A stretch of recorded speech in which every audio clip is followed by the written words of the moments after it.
यह हवेली गांव के बाहर एक पुरानी हवेली थी जिसके बारे में लोग कहते थे कि वहां आत्माओं का वास है।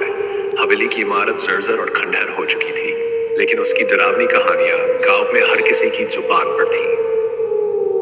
गांव के बुजुर्ग बताते थे कि इस हवेली में कई साल पहले एक धनी परिवार रहता था। कहते हैं कि उस परिवार की इकलौती बेटी की अचानक मौत हो गई थी। उसकी मौत के बाद से हवेली में अजीब घटनाएं होने लगी।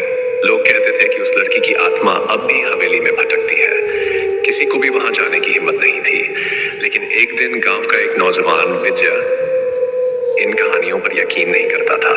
उसने ठान लिया कि वह हवेली में जाकर सच्चाई का पता लगाएगा। रात के समय विजय अकेला ही हवेली की तरफ चल पड़ा। हवेली के पास पहुंचते ही उसे अजीब सी सर्द हवा महसूस हुई जो उसकी रीढ़ की हड्डी तक को कंपा रही थी। फिर भी विजय अपने इरादे से नहीं टिका और हवेली के अंदर कदम रखा। हवेली के अंदर का माहौल और भी भयावह था। चारों तरफ अंधेरा और धूल की मोटी परत थी। विजय ने जैसे ही हवेली के अंदर कदम रखा, उसे लगा कि कोई उसकी निगरानी कर रहा है। अचानक उसे सीढ़ियों की तरफ से किसी के हंसने की आवाज सुनाई दी। वह आवाज इतनी डरावनी थी कि उसके पैर वहीं जड़ हो गए, लेकिन उसने साहस बटोरा और आवाज की दिशा में बढ़ा। सीढ़ियों के ऊपर उसे एक परछाई दिखाई दी। वह धीरे धीरे उसके करीब जा रही थी। विजय की सांसें तेज हो गई, दिल जोर जोर से धड़कने लगा। जैसे ही परछाई पूरी तरह से उसके सामने आई, विजय ने देखा कि वह एक लड़की की आत्मा थी जिसकी आंखें खाली और ठंडी थी। उसकी सफेद साड़ी हवा में लहरा रही थी और उसके चेहरे पर गहरी उदासी छाई थी। लड़की की आत्मा ने विजय से धीरे धीरे कहा, तुम यहाँ क्यों आए हो? क्या तुम भी मेरी तरह फंसना चाहते हो? विजय अब पूरी तरह डर चुका था, लेकिन फिर भी उसने हिम्मत जुटाकर पूछा, तुम कौन हो? तुम्हें मुक्ति क्यों नहीं मिली?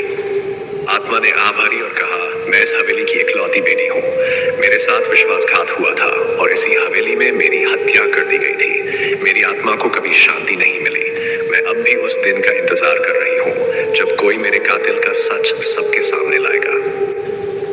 विजय को समझ आ चुका था कि यह आत्मा सिर्फ अपनी मुक्ति चाहती है। उसने उस आत्मा से वादा किया कि वह सच का पता लगाएगा और उसे न्याय दिलाएगा।